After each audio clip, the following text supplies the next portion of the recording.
Breaking news from The Athletic. What's up? Welcome in. The Bears have their head coach. Just like that, Johnsy. They did the obvious thing. I'm feeling not the best, but we're here for you, man, for everybody else watching, listening. There's no way I was missing this one. As Eddie said on Twitter, you have the Jordan flu game. You got to go have your flu pod. So this is it. There it is. And yes, and let the record show. Johns wanted to do this. I gave him the option to wait till the morning, but no, he's all. Yeah, John's a little under the weather. I'm on show number 4 today, so I just hope my voice makes it to the end. But we wanted to sneak in something here. We know the national championship game starts in about 30 minutes. Maybe you're listening to this as a podcast later, but we are live on YouTube.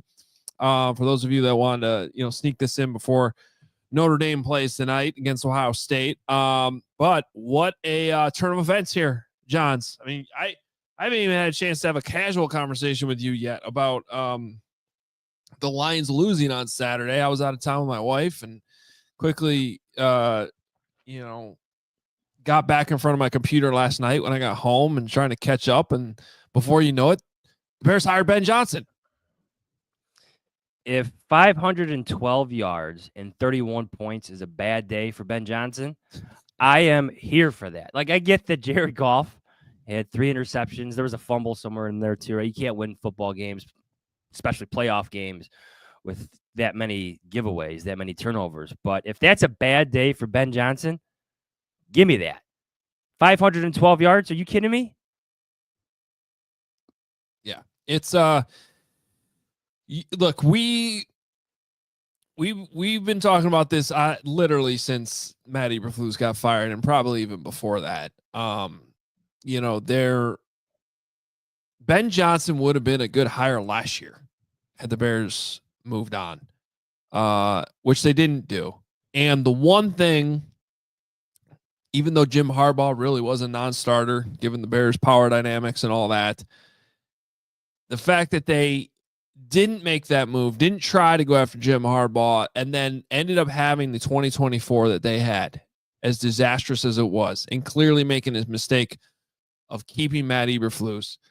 The one little sort of carrot that was still out there, the one do-over, was that Ben Johnson didn't take a job last year, and he was still available to you. And so, regardless of what the result ends up being here, because there's a lot of questions he does have to answer that we're going to have to just find out over time. This is another first-time head coach. The Bears love to hire first-time head coaches, and they rarely go well. But the process here, you have to give him credit for. It certainly sounds like they paid him a crap ton of money. I'm assuming more than they've ever paid for a head coach ever.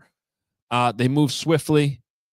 They even timed out the Rooney Rule perfectly, to be honest. Because, I mean, it's not like they flew in Eddie George last second because the Lions lost Saturday night. That was pre-scheduled. But still, it allowed them in a scenario in which one of their preferred targets, obviously Ben Johnson was one of them, became available over the weekend because of an upset. They can move quickly. And they obviously did. So credit to the Bears. Are you surprised at all that there wasn't this finalist stage that Ryan Poles and Kevin Warren both talked about, where they would bring candidates into Hallis Hall? They would introduce them to different members of the front office, especially the ones in business, and have different discussions to have different interview settings and whatnot. Like, Ben Johnson's interview was just 3 hours over Zoom, and that is it. And now he is, I don't know, flying in tomorrow, signing his deal tomorrow, and being introduced Wednesday. Like, does that surprise you? Yeah, it does a little, but I want to make it clear that I'm not criticizing it. But yes, it does surprise me, because this is just, it's a big time power move by the Bears. They're not really you're not used to hearing the Bears do this stuff, right? That's why it's surprising. Yes, that's why it's surprising. I think it was necessary, so I want to give them credit for that. But, like, yeah, that is surprising. You had one Zoom call. You weren't allowed to talk to them again until, I believe, today, legally, right? Because there's like a 24 hours after the season ends. I think there's something like that. So, and they didn't even do the, hey, come in, let's do a finalist stage. Or even if he was the only finalist. Like for George McCaskey to sign off on the dollar bills without a second interview, without him coming into Hallis Hall, it just shows you, how despite the 800 people they interviewed, this was priority number one. And once he became available, it was like, all right, let's go get him. Yeah, the Bears interviewed 17 candidates. Only 3 of them came to Hallis Hall: Mike McCarthy, Ron Rivera, and Eddie George. All the other candidates, all other 14 candidates, were all over Zoom. So I am a bit shocked in a sense that the Bears were this bold this quickly. Part of me believed that, okay, the Mike McCarthy experience route is going to appeal to them. Maybe they're really afraid of the Raiders and Tom Brady taking Ben Johnson. You better have a plan B, maybe even a plan C, if you swing and miss in Ben Johnson. But the Bears took the big swing. At some point today, they got serious with Ben Johnson, and just in terms of the contract negotiations. Then you have Caleb Williams. We'll talk about him in a second, but praise the Bears, I guess. I mean, the process still is what it is. 17 candidates. I don't know if you have to get that high. When Ben Johnson was on everybody's list from the start, quite literally on everybody's list from the start. But yeah,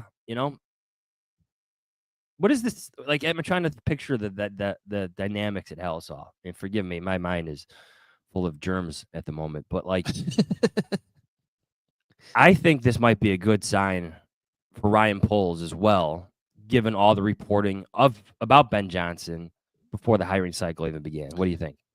Well, yeah, it's that I've been thinking about that because, the information I had that I've been reporting is that Ben Johnson was at least open to working with Ryan Poles, that there was not an obvious roadblock there. However, it didn't necessarily mean that a Raider situation with him basically being able to bring in his own GM with maybe more money, with whatever, could still be appealing.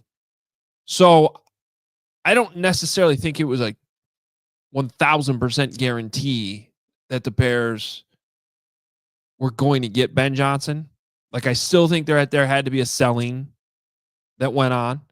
There had to be, an actual contract offered, the money, at least verbally.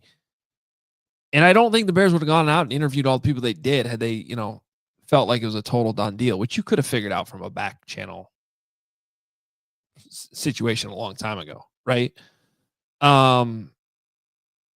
So yeah, I look, we know that answer now, right? He's the head coach. So he obviously doesn't have a problem with working with Ryan Poles. He doesn't have a problem with working with Kevin Warren. Whatever selling that needed to be done in either direction got done. And perhaps most importantly, this is a huge vote of confidence for starting quarterback Caleb Williams. It just is. I mean, he may not have had Jaden Daniels' season.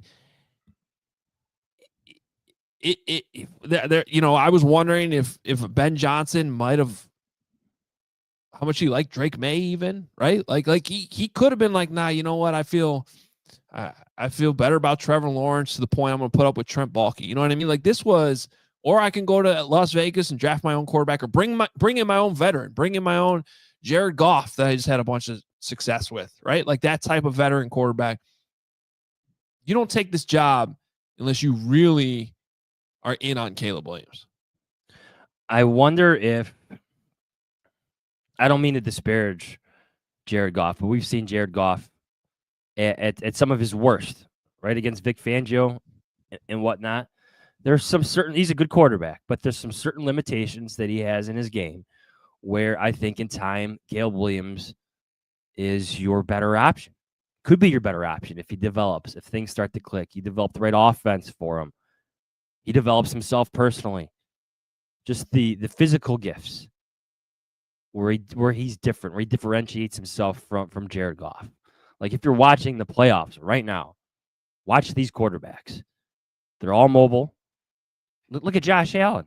I mean, the guy's a freak. So like to have a little bit more in your quarterback, I think is something that would be appealing really to any offensive-minded head coach, let alone Ben Johnson, who's been extremely picky, very, very picky, very, very selective in where he wants to go, what team he wants to be the head coach of. So it's more than a vote of confidence for Caleb Williams, if you're asking me. Well, hey, there's a scenario in which part of the reason why he stopped conversations with Washington last year was because he didn't think they were going to get Caleb. And maybe he's like, you know what? I love what I'm doing here with the Lions and wait this out one more year because maybe that job becomes available next year, the Bears job. And it did. So again, like some of that's his team had a big hand in it. Yeah, it's speculation. Yeah, that's the irony of it, isn't it? What happened? Luce goes out in Detroit. Well, that's going to go down as a monumental day in Bears history, isn't it? Well, that's just Bears history, really. That's how things kind of transpire. But I think this is good news for Caleb Williams. Now he could answer. You could really answer the phone now when Ben Johnson shows up on his iPhone. Yeah. Whoops. That was. Hopefully, this time. Hopefully, the next FaceTime really is Ben Johnson. That was an unfortunate thing that happened, but well, let's stick with offensively for a second. Otherwise, I want to, dive in a little bit of what it means for the whole team because of the questions that still need to be answered. But, offensively, I understand the concerns about, he's not going to have the same offensive line. Yeah. Like no one's expecting the Bears to have the number one offense in the league next year. And if they do, he will be NFL Coach of the Year. Yeah. So but it's just, can you improve what's been happening? And I think that's going to be interesting to watch, Jahns, because I think the run game is going to be a little bit different. I would expect that to be maybe one of the changes that gets made. If I'm DeAndre Swift, I'm a bit worried. Yeah. He was in Detroit with Ben Johnson when they got rid of him, and they ended up, trading for signing David Montgomery, and drafting Jahmyr Gibbs. I think they might bring in some heavier run blocking tight ends to pair with Cole Kmet instead of it being the opposite, where Cole's kind of being asked to be the main run blocker and they're bringing in another pass catching guy. And I don't know that Keenan Allen's going to be here, but that DJ Moore and Rome Odunze. And I feel like Rome Odunze gets lost in this conversation sometimes, Jahns. As a top 10 pick, who's I still think can be really good and had plenty of good moments. So as much as this is about unlocking Caleb, I would have to imagine Ben Johnson's excited with working with a talent like Rome Odunze too. Yeah. Well, he's got players to work with. DJ Moore, Cole Kmet, at least the starting point in DeAndre Swift, someone who understands what he's trying to do offensively. I'm expecting the offense to change a little bit. You can't run things that you're running in Detroit, especially year 3 in Detroit with Jared Goff, as opposed to year 1 with Caleb Williams. Some things have to change. Everyone I've talked to around the league seems to suggest that Ben Johnson will handle those changes quite well. It's what he does. His area of expertise, his ability to adapt and counter has been highly praised by those I've talked to. So we'll see what this becomes. This is where we tell people not to get too carried away. The Bears have a lot of holes up front, but they do have a lot of money free agency. They do have 3 top 50 draft picks. So some changes can be made rather quickly. Some improvements can be made rather quickly, talent-wise, across the field, especially up front. Well, I mean, should we talk about the defense a little bit? Because already, some reporting out there that Dennis Allen, I could confirm that as well. Yeah. Yeah, is it looks like it's gonna be the DC hire. I think I like that. Now, just to remind me of the criteria I was looking at when I was doing my huge research project on successful head coaches, when it came to the coaching staff. This was one of my biggest questions on Ben Johnson, not because I didn't think he could do it, but because we don't have a track record. We don't know, kind of what his connections are, who he could pull in. But the three criteria that really seemed to work when I looked at past hires were hiring coordinators that coach has worked with before. Dennis Allen does not check that box. Hiring a coordinator that's been a coordinator in the league before, he obviously does check that box, and he's had a lot of success doing it. The Saints defense, part of the reason why he got that head coaching job is because that Saints defense was really highly ranked in DVOA, like over, I think, a 6-year period. We've got a good track record there. And then the third would be coordinators that got retained also, because it kept continuity. Now, that obviously wouldn't be the case with Dennis Allen. It could be potentially the case if the Bears were, or if you were to keep Richard Hightower as special teams coordinator, but already we're seeing reports that Darren Rizzi, the Saints special teams coordinator and interim head coach, could be that guy, but he's highly sought after right now. We can get into that conversation a little bit if we want. So Dennis Allen at least checks one of those boxes, which is more boxes than Eberflus hit with his OC hire, because he had none of those boxes checked. And obviously Matt Nagy had that problem too. Now it'll be interesting to see who the OC is as well, because I haven't seen any names for that yet. No. Well, I think even the Dennis Allen news and the Darren Rizzi news is, well, maybe an example that Ben Johnson has more connections around this league than anyone wanted to give him credit for. His ability to find coaches and coaches to respect what he is, not only as an offensive coordinator, but the potential as a head coach, respecting his potential for what he can do in front of an entire team. To get Dennis Allen, someone who's been a head coach twice, to be on your staff, that's one of the best signs, I think, in all this. Someone who believes in what you're trying to do. And obviously, I think maybe the Bears' defensive personnel helps. You got some good pieces there as well. Wasn't an awful unit, wasn't a great unit this year, but the potential to be one of the more capable units is there, especially if you add you upgrade the pass rush help. But I think all of this early news about his staff, and we'll see what shakes out with offensive coordinator, quarterbacks coach, and especially offensive line coach, probably his most important hire. But Ben Johnson's wide range of experiences across this league, especially in two different organizations, I think has helped him, at least in this capacity of finding coaches. Well, and you have the Dennis Allen. That tells me that he was, and he should be, right. He's faced this defense now the last 3 years, head to head when the Lions played the Bears, right? So he has a good knowledge for what's on this defense, how to exploit it, and how to put them in position to have success. Which I don't know that we talked enough about, that positioning of that during this coaching search, and like what Ben Johnson actually knows about the Bears defense already. But bringing in somebody like Dennis Allen tells me that he liked what they got going on defense, and not to blow it up, because it's going to keep mostly the same scheme, but it's different enough that, you can use some of the pieces a little bit different. Dennis Allen's a little less stagnant than probably, more blitzes. What you're saying.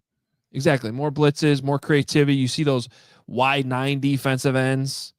So I think from that standpoint, to not have to blow up the defensive scheme, get new bodies in there, that's a good thing. But also, I'm guessing Ben Johnson is going to have, his own thoughts on just from facing this defense, from facing these players that have been here, on how it should all fit together. And I'm just trying to picture, John's, like that being discussed in an interview.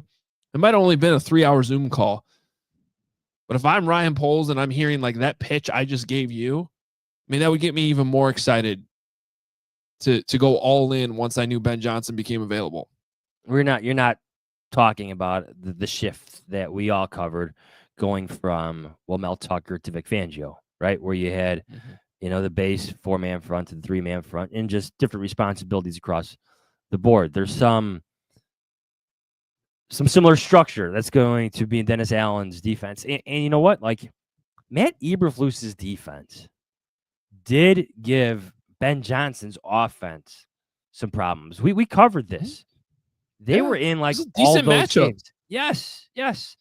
So to your point, like we're both saying right now, Ben Johnson is very much aware of the talent that the Bears have on defense.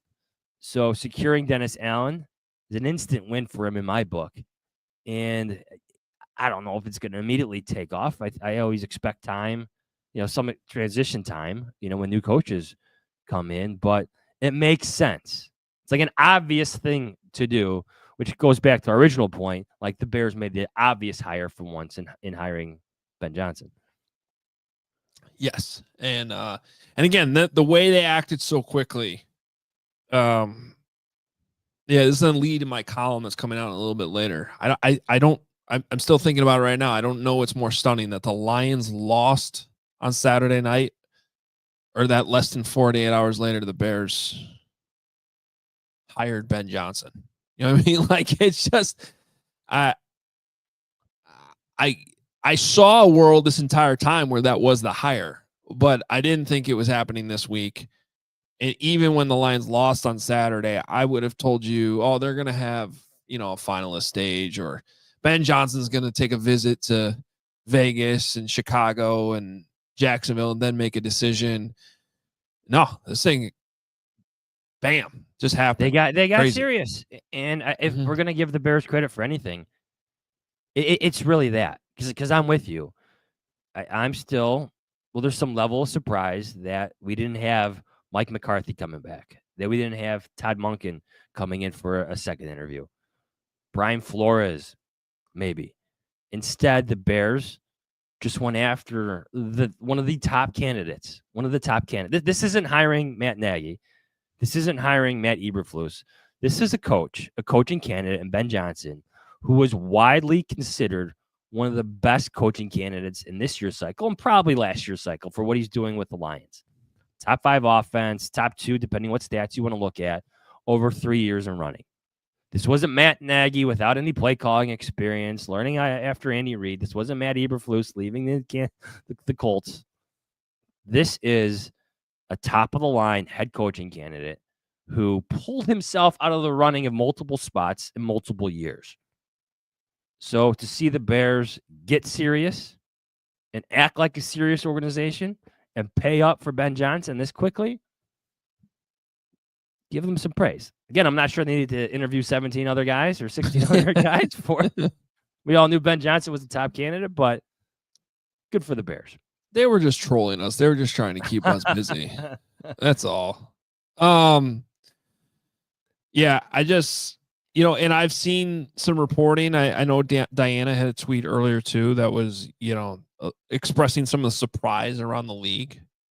I feel like that surprise, though, is probably less about that, and I hope this makes sense, less that Ben Johnson chose the Bears, and probably more surprised that the Bears were able to land him. Does that make sense? Like, I'd also add in there like that he declined the interest of Tom Brady. Yeah. Well, because I made this point on CHGO earlier, but the Bears never beat Tom Brady. They beat Tom Brady. This is their revenge game on Tom Brady. Yeah. And Tom's endorsement of him also makes this very un-Bears-like. Like, how often this story didn't happen with Matt Nagy in 2018? No one else. There was no Tom Brady or Peyton Manning going after Matt Nagy. I'm trying to be respectful with this. The same thing with Matt Eberflus. It's good to know that Tom Brady thinks so highly of the offense that Ben Johnson ran. Like, if I'm the Bears, I feel good about that. Now, there's some questions about how he's going to command the whole room, but Tom Brady's endorsement, his love for what he did offensively, like, that is good news for the Bears and something that I don't think we've even covered before. We haven't covered this. No, and again, like, obviously we're going to have to keep saying this and unfortunately be repetitive about it. Yes, we don't know how he's going to command the whole room, but if Dennis Allen is the DC hire, that's a pretty good, strong indication early on that it could go well. I mean, another reason why Dennis Allen makes a lot of sense is I don't know that he's going to get a third crack at being a head coach. No. I mean, maybe, but that would seem like a reach for any team trying to hire him. So you might even be able to have some stability there. Kind of like where Vic Fangio is in Philly, right? Like, and by the way, I don't want to put them in the same, like, I mean, Vic Fangio to me would be a strong, stronger. One of the best. But the point is that, with the Eagles right now, the success they're having, nobody's like, we're going to go hire Vic Fangio. It took him long enough to get one opportunity. Dennis Allen's already had two. So from that standpoint, like there could be a lot of stability there. And Darren Rizzi's one of the best special teams coaches in the league. I had a chance to talk to him in Orlando at the owners' meetings with all the kickoff stuff that happened. He was part of that. Him and John Fossil from the Cowboys and Richard Hightower. By the way, I think keeping Hightower would have been strong too. If that's maybe if this Darren Rizzi thing doesn't happen, because it sounds like he's being courted by a lot of teams. Maybe that's still on the table. I don't know as of this hour, but Rizzi is one of the best special teams coordinators in the league too. So could be a strong staff. I wonder how much influence or how much was put together or how many questions were answered by John Dorsey, maybe behind the scenes and all this. So John Dorsey is a senior executive for the Lions. He's obviously the former GM of the Kansas City Chiefs and one of the former mentors of Ryan Poles. So there's a connection there just in terms of finding answers you may not get anywhere else. So, when you hire Matt Eberflus the day after Thanksgiving and you're Ryan Poles and I don't know, you're connecting with people around the league, I would imagine that John Dorsey got a call somewhere in there. And he said a lot of good things about Ben Johnson to the point where the Bears don't have to bring him in for an interview to meet, the business staff, where it's just a 3-hour Zoom interview and we're hiring him. So I would think, I don't know for certain, but I'm going to speculate on this, that John Dorsey had a positive impact on this both ways. Probably recommending Ryan Poles to Ben Johnson as well. Man, it's still crazy that Ben Johnson didn't even come in the building. I feel like we're going to be talking about that for a while. I don't know why. It's just, Well, I think it's been one of the first questions that gets brought up at this press conference because, at least to Ryan Poles and Kevin Warren, because they had promised this wide-ranging search where they were going to bring these finalists in to meet different staff members, and they didn't do it. I don't care if they didn't do it. I questioned it to begin with. But, right. So good for you for being bold. I put this in my column the other day, hiring Mike McCarthy is like laying up in front of the water in front of a green. Ben Johnson's taking out the stronger club and going for it. Yeah. Going for the green. I like that the Bears went for it instead of the safe hire in Mike McCarthy or someone like him. Yeah, and even then, though, I think the way in which they handle McCarthy thing, too, because you have to plan for plan B. And maybe Tom Brady was going to woo Ben Johnson to the point that they just couldn't get him. Well, then what are you doing next? But obviously, Lions lose Saturday. Whatever the Raiders tried over the weekend wasn't enough. I think the pairing with Caleb Williams was strong as long as the Bears came through with the money, and it sounds like George McCaskey didn't blink. I don't know what to say, Johns. I got nothing negative. It's unbelievable. It's good for them. You had some doubts. I had some doubts that this would happen. He was my top choice, Ben Johnson. Everybody who asked me, I would hire Ben Johnson, but I'm not sure if the Bears could pull it off. Right. They pulled it off. They did the obvious thing. And they weakened the 2-time defending NFC North champion in doing it. So pretty wild stuff. We got some super chats to get in here, and we're probably going to keep this to just about a 30-minute episode. Tonight got the national championship coming up. Johns is was literally in bed before we. Gonna pop some NyQuil and fall asleep watching this football game. There you go. Katie, we can go in any order you want here. I'm just going to go from top to bottom from the way I'm saying. Oh, here we go. Drewski, 23, $4.99. What happens to the existing staff when the new head coach is brought in when the OC and DC get replaced? Does their entire staff go as well? Chances anyone stays. John, do you want to answer that? Usually there's one or two coaches that stick on, like your younger quality control guys, especially if they come with the recommendation of the previous staff. Do you know who was one of those guys? Well, Ben Johnson years ago Ben in Johnson. Miami. Well, yeah. And Detroit too. Yeah. Yes. Did it twice. Mm-hmm. That said, this isn't like Matt Nagy, or I should say Ryan Pace convincing Vic Fangio to stay on for 2018. This is different. Well, obviously Dennis Allen's coming in, but I would think that major changes are coming to the Bears right now. Yeah. I mean, because whoever then you hire as your coordinator, he's got their assistants that they're used to working with. Guys start to tend to follow. Like I said, I think retaining Richard Hightower would have been an option, but it sounds like Darren Rizzi is already being courted. Do you see any scenario Thomas Brown as the OC without play calling? No.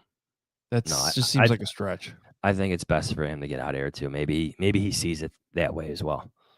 As much as he wants to work with Caleb Williams. Wants to work with Caleb Williams too? Ben Johnson. Yeah. So probably best to look elsewhere. That being said, I wouldn't be against it if for some reason that was a fit.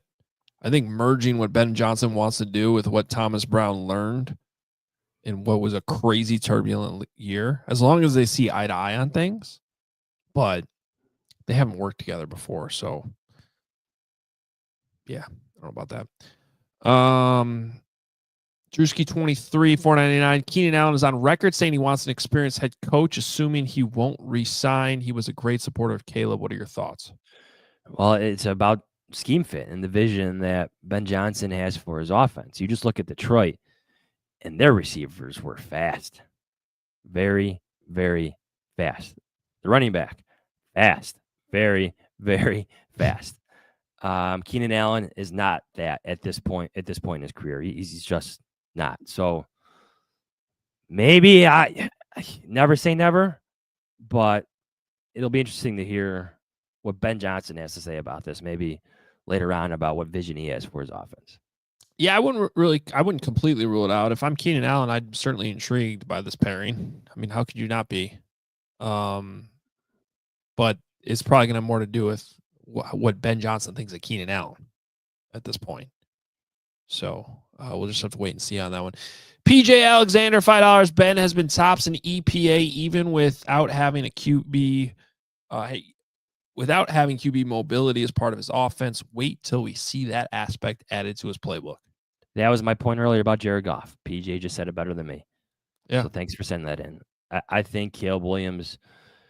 Well, we know Ben Johnson's here because of Caleb Williams. So I'm imagining he's envisioning expanding certain concepts or things he wants to do with the skill set that Caleb Williams presents as opposed to Jared Goff. And I think we got two more. Another one from PJ, $5. First play, week 1, flea flicker to Rome. Book it. That'd be crazy. And I know we got one from Michael here. $1.99. Please play the "We Need Another Corner" soundbite. One more time. There you go. Kendall Vildor. Wasn't Kendall Vildor a Lion? He's a Lion. He was. Yeah, he was a Lion last couple seasons.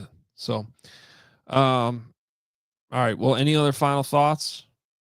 No. Good, bold move by the Bears. Pleasantly surprised. I think Bears fans should be extremely excited. I'm very intrigued now to watch everything come together in training camp. Like where things may actually look productive in training camp as opposed to everybody questioning what's going on offensively, which we've been doing for the past 4 years. Yeah. It's a fascinating hire from that standpoint. What the offense will look like, what it means for Caleb, makes the whole offseason more fun. Remember, the Bears get an extra mini camp in April because of the, having a new coach too. So now there's only so much you can do with those things, but it'll still be pretty fun. And I think we have one more super chat from Bear Down Omaha. $2 said, when is Johns coming on CHGO? The tailgates? He's been on the show before. I have. Make you come in studio sometime, maybe. Okay. When you feel better. When you feel better. Yeah, and I'll have to pick you up and drop you off. I gotta lie. Now I'm gonna hold you to it. Yeah. Absolutely. All right. Well, that's gonna do it for us right now. We will be back obviously later this week with another episode. We're gonna wait to find out when the press conference exactly will be. So if it's a little bit later in the week, we'll probably be back on Wednesday. If it's Wednesday, then maybe we'll be back Thursday to kind of recap everything, but probably Wednesday or Thursday, depending on what the schedule ends up being. Obviously at this point, the contract hasn't been signed. I don't need to bring up Dave McGinnis, do I? It's also like -10 here in Chicago and probably colder up in Detroit. Yeah. So I wouldn't be surprised if there's some travel things to work through. There's like a major winter storm hitting Texas and Louisiana. So there's some weather dynamics at play here as well. I mean, if they want to move this press conference to Cabo, I mean, I have no problem with that. I'm sure companies will pay for us to go cover an introductory press conference in Cabo. I'd be in. I mean, help me get over this, whatever I'm fighting. Yeah. Anyways, yeah, stay tuned for that. That's one day in Cabo. It'll fix you up right away. Probably for the right and wrong reasons. Like me in Nashville over the weekend. All right. It's gonna do it for us. Bears fans, lots to be happy about today, though. And glad we were able to get together for an emergency episode of Hoge Jahns. Thanks for Katie for producing, Kent for assisting too a little bit tonight. And we will be back later in the week as the fallout from this very aggressive and exciting hire by the Chicago Bears, handing out the big bucks. Talk to you later. See ya.